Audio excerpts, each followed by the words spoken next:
दिनेश भाई को बताएं।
मुझे बहुत खुशी है कि सिलकियारा टनल के हादसे के कारण जो 41 मजदूर फंसे हुए थे वो बाहर निकले और उनकी जान बची है।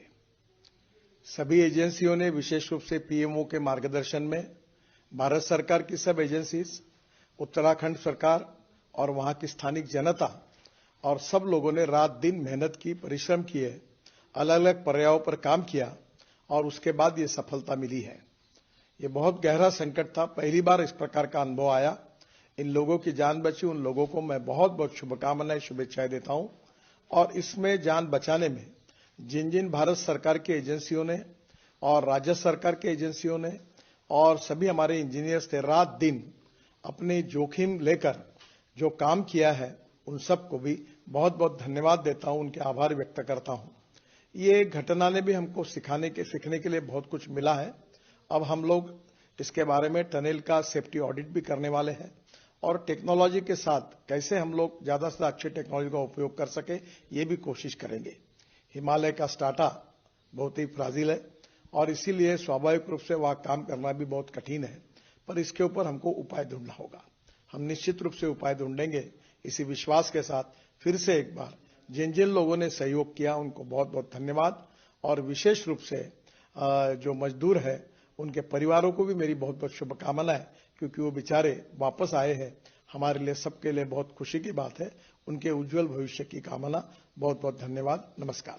उत्तराखंड के टनल में फंसे 41 मजदूर जो थे, वो 41 के 41 सुरक्षित निकाल दिए गए। सदस्य का, वो चाहे किसी एजेंसी का हो, एनडीआरएफ का हो या फिर किसी एजेंसी के हो, जिस तरह से 17 दिनों में हमारे देश के वो भी एक सिपाही है, हमारे देश के वैसे जाबाज है जो असंभव सा दिखने वाला कार्य भी आज संभव कर दिए। और हम लोगों को एक ये भी महसूस हो रहा है एक बार फिर से कि नरेंद्र मोदी जी आपके रहते हमारे देश का हर व्यक्ति सुरक्षित है। हम सब आप सभी को धन्यवाद करते हैं। उत्तरकाशी जिस तरह 17 दिन एक ऑपरेशन दे राई 41 ਸ਼ਰਮਿਕਾਂ ਨੂੰ ਬਚਾਇਆ ਹੈ। मैं ਧੰਨਵਾਦ ਕਰਨਾ ਭਾਰਤ ਦੇ ਪ੍ਰਧਾਨ ਮੰਤਰੀ ਸ਼੍ਰੀ ਨਰਿੰਦਰ ਮੋਦੀ ਜੀ ਦੀ ਲੀਡਰਸ਼ਿਪ 'ਚ ਜਿਹੜਾ ਪੀਐਮਓ ਪਲ ਪਲ ਜਾਣਕਾਰੀ ਵੀ ਲੈ ਰਿਹਾ ਸੀ ਔਰ ਸਾਰੀਆਂ ਏਜੰਸੀਆਂ ਨੂੰ ਜਿਨ੍ਹਾਂ ਨੇ ਲਗਾ ਕੇ ਉਸ 41 ਸ਼ਰਮਿਕਾਂ ਨੂੰ ਬਚਾਉਣ ਦਾ ਇੱਕ ਸਫਲ ਆਪਰੇਸ਼ਨ ਕੀਤਾ ਹੈ। और इस ऑपरेशन के अंदर जिन्नियां एजेंसियां ने काम किया, इंजीनियर्स ने किया, एनडीआरएफ के लोग, एसडीआरएफ के, सब नूं मैं सलूट करना, धन्नवाद करना। उत्तराखंड के मुख्यमंत्री पुष्कर सिंह धामी जी का धन्नवाद, जिन्हां ने पहाड़ का सीना चीर के 41 हिंदुस्तानियों नूं इस संकट चों बचाया और उस 41 ਜਿਹੜੇ ਅੰਦਰ ਫਸੇ ਸੀ ਮੈਂ ਉਹਨਾਂ ਦੇ ਜਜ਼ਬੇ ਨੂੰ ਵੀ, ਉਹਨਾਂ ਦੇ ਧੈਰਯ ਨੂੰ, ਜਿਸ ਤਰ੍ਹਾਂ ਅੰਦਰ ਬਹਿ ਕੇ ਉਹਨਾਂ ਨੇ 17 ਦਿਨ ਕੱਟੇ ਹੈ, ਉਹਨੂੰ ਵੀ ਸਲੂਟ ਕਰਨਾ। ਔਰ ਇਹ ਆਪਰੇਸ਼ਨ ਹਿੰਦੁਸਤਾਨ ਦਾ ਜਿਹੜਾ ਸਾਡਾ DNA, ਆਸਥਾ ਦਾ DNA, ਆਸਥਾ ਦੇ ਪ੍ਰਤੀ ਦ੍ਰਿੜ ਵਿਸ਼ਵਾਸ, ਬੁਲੰਦ ਹੌਸਲੇ, ਇਹ ਹਿੰਦੁਸਤਾਨ ਦੇ DNA 'ਚ ਹੈ, ਨਾ ਹਾਰ ਮੰਨਣਾ। ਔਰ ਇਹ ਅੱਜ ਉਹਨਾਂ ਦਾ ਨਿਕਲਣਾ ਇੱਕ ਬਹੁਤ ਵੱਡੀ ਰਾਹਤ ਦੀ ਗੱਲ ਹੈ। ਮੈਂ ਸ਼ੁਭ ਕਾਮਨਾਵਾਂ ਦੇਣਾ ਉਹਨਾਂ ਪਰਿਵਾਰਾਂ ਨੂੰ ਵੀ, ਔਰ ਦੇਸ਼ ਦੇ ਉਹਨਾਂ ਇੰਜੀਨੀਅਰਸ ਨੂੰ, NDRF ਦੇ ਲੋਕਾਂ ਨੂੰ, SDRF ਦੇ ਲੋਕਾਂ ਨੂੰ, ਔਰ ਖਾਸ ਤੌਰ ਤੇ PMO ਆਦਰਨੀ ਪ੍ਰਧਾਨ ਮੰਤਰੀ ਮੋਦੀ ਦੀ ਲੀਡਰਸ਼ਿਪ 'ਚ ਜਿਨ੍ਹਾਂ ਨੇ ਐਡਾ ਵੱਡਾ ਰੈਸਕਿਊ ਆਪਰੇਸ਼ਨ ਨੂੰ ਸਫਲ ਕੀਤਾ। ਇਹ ਭਾਵੁਕ ਹੋਣ ਵਾਲਾ क्षण ਵੀ ਹੈ ਕਿ ਜਦੋਂ ਪੂਰੀ ਦੁਨੀਆ ਕਹਿ ਰਹੀ ਸੀ ਕਿ ਅਜੇ ਲਗਭਗ 1 ਮਹੀਨਾ ਅੰਦਰ ਲੱਗੇਗਾ, ਕੀ ਹੋਏਗਾ, ਕੌਣ ਕਿਸ ਤਰ੍ਹਾਂ ਬਚੇਗਾ, ਅੰਦਰ ਬੈਠਿਆਂ ਦੇ ਧੈਰਯ ਨੂੰ ਵੀ ਸਲੂਟ, ਬਚਾਉਣ ਵਾਲਿਆਂ ਨੂੰ ਵੀ ਸਲੂਟ। ये अपने आप च भारत की एक बहुत बड़ी सफलता है। मैं यही बहुत लोगों को बता चुका हूँ कि ये जो ऑपरेशन है ये बेसिकली हमारे देश के जो सामर्थ्य है, उसकी जो माइट है, उसको दर्शाता है। और ये दर्शाता है कि हम जो है एक अभी शक्तिशाली कंट्री है जिसके पास रिसोर्सेज की कोई कमी नहीं है। एंड हमारी जो गवर्नमेंट है वो एंड हमारी जो ऑर्गेनाइजेशन है बहुत स्ट्रांग है, सक्षम है। इसमें सारी ऑर्गेनाइजेशन की मैं प्रशंसा करना चाहूंगा। NHIDCL हो, आप इस 17 दिनों में 17 घंटे भी सो पाए? नहीं सोया हूँ मैं, कभी कभी 26 घंटे जागा हूँ मैं, और अदरवाइज मैं 4 घंटे, 3 घंटे, कभी 5 घंटे, इस तरह से मैंने नींद निकालने की कोशिश की है। और तभी मैं फिर रिफ्रेश होकर के दूसरे दिन फिर से काम में लगा। जब श्रमिक सबसे पहले बाहर आए, क्या प्रतिक्रिया थी? प्रधानमंत्री मोदी क्या कुछ जानना चाह रहे थे? वो उनकी जो वो कुशल है कि नहीं यही जानना चाह रहे थे। और उन्होंने इंश्योर किया कि हर चीज जो सिस्टमेटिकली की जाए, उनका मेडिकल से लेकर के उन्हें कोट, जैकेट्स वगैरह पहनाए जाए, उनकी माला से उनकी स्वागत किया जाए, उन्हें प्रोत्साहित किया जाए, एंड उन्हें ऐसा फील हो कि पूरा देश जो है उनसे प्यार करता है। NDRF, ये बताइए, एक तरफ 41 लोगों की जान आप लोगों ने बचाई, और आज ही के दिन आपका जो है जन्म दिवस है, बर्थडे है, और आप सभी लोग सेलिब्रेट कर रहे हैं। सबसे पहले तो मैं सभी को बधाई देना चाहता हूं कि 41 के 41 क्रमिक वर्कर्स सेफली बाहर आए, ठीक है। और ये दिन मेरे लिए एक और भी यादगार के तौर पे होगा कि मैं जब भी ये बर्थडे मनाऊंगा तो ये सीन मेरे को याद आएगा कि हमने ये लास्ट 15 डेज से ये रेस्क्यू को अंजाम दिया, हमारी टीम ने अंजाम दिया, और ये सकुशल हुए। आज आप अपने देखिए, 41 ट्रैप पर्सन्स को निकालना ही अपने आप में एक चुनौती थी, और ये एक जॉइंट ऑपरेशन था। जो लास्ट इंटरवेंशन था वो जॉइंट ऑपरेशन था NDRF और SDRF का। मगर मैं कहूँगा कि ये अकेला सिर्फ NDRF SDRF का नहीं था, बहुत सारी एजेंसीज इसमें लगी हुई थी। PMO, MHA, स्टेट एडमिनिस्ट्रेशन था, आर्मी थी, BRO थे, आपके जो NHIDCL है उनकी वर्कर्स थे, कंटिन्यूसली एंगेज थे ऑगर मशीन को फिक्स करने में। और बेसिकली उन्होंने प्लेटफॉर्म बनाया हमारे जाने के लिए। तो ये एक बहुत बड़ा समन्वय था, एक बेहतरीन समन्वय था, जिस कारण ये ऑपरेशन संभव हो पाया। सर, क्या कुछ इनोवेशंस आप लोगों ने की, नए आप लोगों ने तरीके अपनाकर वो चीज़ें बनाई, ट्रॉली बनाई, क्या क्या बनाया सर? देखिए, जब से ये ऑपरेशन हुआ था तो कई सिचुएशंस उभर रहे थे कि किस तरह की सिचुएशन हो सकती है और क्या मॉड्यूलेशन हम कर सकते हैं, क्योंकि कन्फाइंड स्पेस में भी जाना है और कुछ सिचुएशन हमारे खिलाफ भी जा रही थी। तो इस तरह से कि कुछ रोप रेस्क्यू किस तरह से करेंगे उसकी टेक्निक्स बनाई गई, लैडर्स को कैसे हम यूज़ करेंगे उसका इम्प्रोवाइजेशन किया गया। जो स्ट्रेचर्स थे उसमें व्हील्स लगाए गए ताकि उनको जब वर्कर्स को रेस्क्यू करेंगे तो उनको जल्दी से और सेफली, आराम से, बिना कष्ट दिए हुए उनको लाया जा सके। इस तरह से जो मक है और जो डबरी जो था उनको भी निकालना था, तो उसके लिए भी कुछ ट्रॉलीज वगैरह बनाई गई।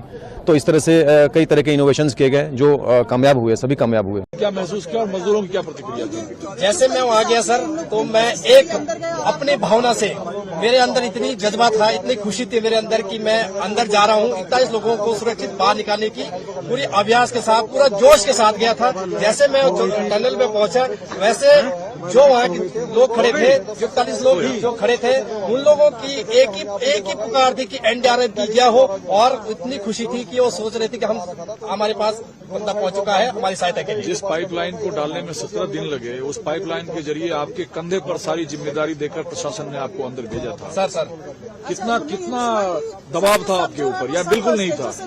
सर इतना दबाव नहीं था क्योंकि हमारा ये क्या है, ट्रेनिंग का पार्ट है सर। हम ट्रेनिंग के दौरान हमें सिखाया जाता है कि ट्रंच के अंदर कैसे जाना है, क्रोलिंग करके कैसे जाना, अपनी सेफ्टी की। हमें कोई डिफिकल्टी नहीं लगा सर। जैसे मैं अंदर गया सर, सबसे पहले तो हल्का फुल्का डिफिकल्ट था, लेकिन मुझे एक जज्बा, एक जोश के साथ जो ट्रेनिंग मैंने की, प्राप्त की थी, जो हमने ट्रेनिंग के दौरान अपनी ट्रेनिंग प्राप्त की, उसके दौरान मुझे कोई महसूस नहीं हुआ। अब तो ऑपरेशन सफल हो चुका है। दुनिया सिर्फ भारत नहीं, दुनिया जब इस ऑपरेशन को देखेगी, समझेगी, उसमें एनडीआरएफ के रोल की चर्चा होगी, क्योंकि उस सुरंगनुमा पाइप से एनडीआरएफ के लोग ही सबसे पहले मजदूर तक पहुंचे और उन्हें सकुशल बाहर लाए, किन्हीं को खरोंच तक नहीं आई। तो एनडीआरएफ अपने इस सफर को कैसे दुनिया को बताना चाहेगी? एनडीआरएफ सर एक अपने में बहुत बड़ा हुआ है।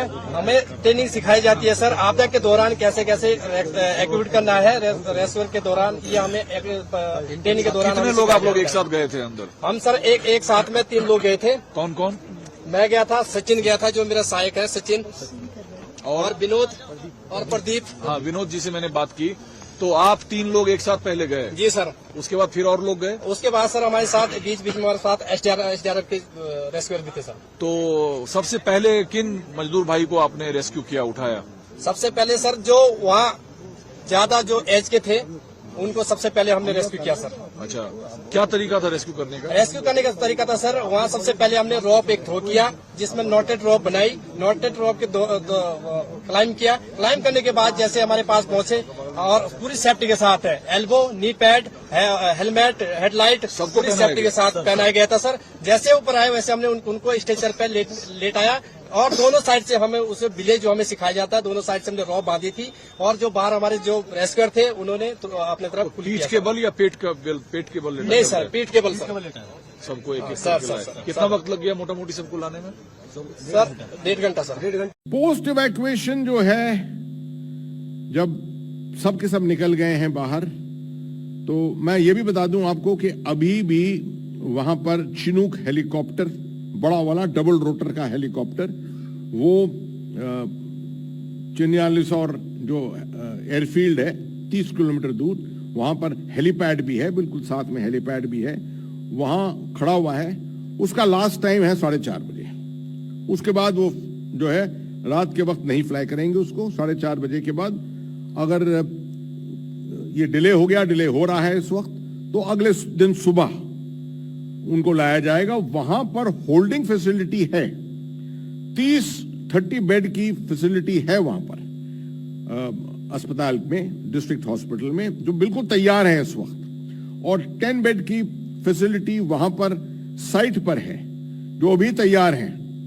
तो इसलिए मेडिकल इंफ्रास्ट्रक्चर और मेडिकल वेलफेयर की तरफ से कोई गुंजाइश नहीं छोड़ी है, वो सब ठीक रहेगा। रात के वक्त चिनूक हालांकि फ्लाई तो कर सकता है, मगर मौसम भी इतना ऐसा नहीं है, और इतनी मैं समझता हूं इतनी अर्जेंसी भी शायद नहीं होगी। अगर बहुत ज्यादा अर्जेंसी है तो रात के वक्त 1 या 2 कुछ एम्बुलेंस के अंदर जल्द से जल्द नीचे ऋषिकेश उनको लाया जा सकता है। साइट के ऊपर ट्रायज किया जाएगा, प्रायोरिटाइजेशन किया जाएगा, जैसे कैजुअलिटी प्रायोरिटाइजेशन किया जाता है। हालांकि ये कैजुअलिटी नहीं है, मगर उसके बाद लाकर उनको जब नीचे हॉस्पिटल में वो दाखिल होंगे एक्चुअली, तो 48 से 72 घंटे की मॉनिटरिंग होगी सबकी। क्योंकि जब ह्यूमन बॉडी इतनी देर तक आइसोलेशन में, तकरीबन आइसोलेशन में, away from normal human activity रहती है, तो उसके ऊपर अलग अलग किस्म के असर आते हैं, based upon your physiology, based upon आपके साइको सोशल मेकअप क्या है, तो उसको मॉनिटर किया जाएगा। कभी कभी हो सकता है कि किसी के ऊपर असर ज्यादा हो, जो कुछ घंटों के बाद साबित होने लगे, just to foreclose that possibility. ये मॉनिटरिंग तकरीबन 48 से 72 घंटे तक चलेगी।